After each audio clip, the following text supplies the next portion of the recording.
Hello guys, welcome back to the channel. In today's video, I'm going to show you how you can unlock more building materials in Heartopia.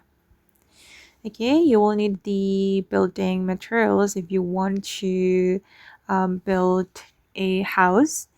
And if you want to get more building materials, you need to level up your developer skilled level. Okay, now my DG member level is 18. Okay, and as you can see guys, if we level up our DG member, we will be able to unlock the building material. Okay, and I've already unlocked the some building materials. For example, all these windows.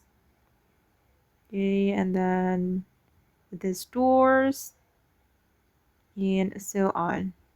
So the more level, the higher level you get, the more building materials will be unlocked.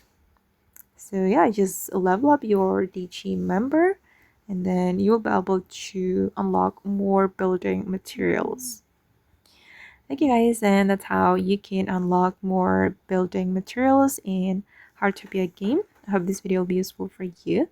Thank you so much for watching and bye.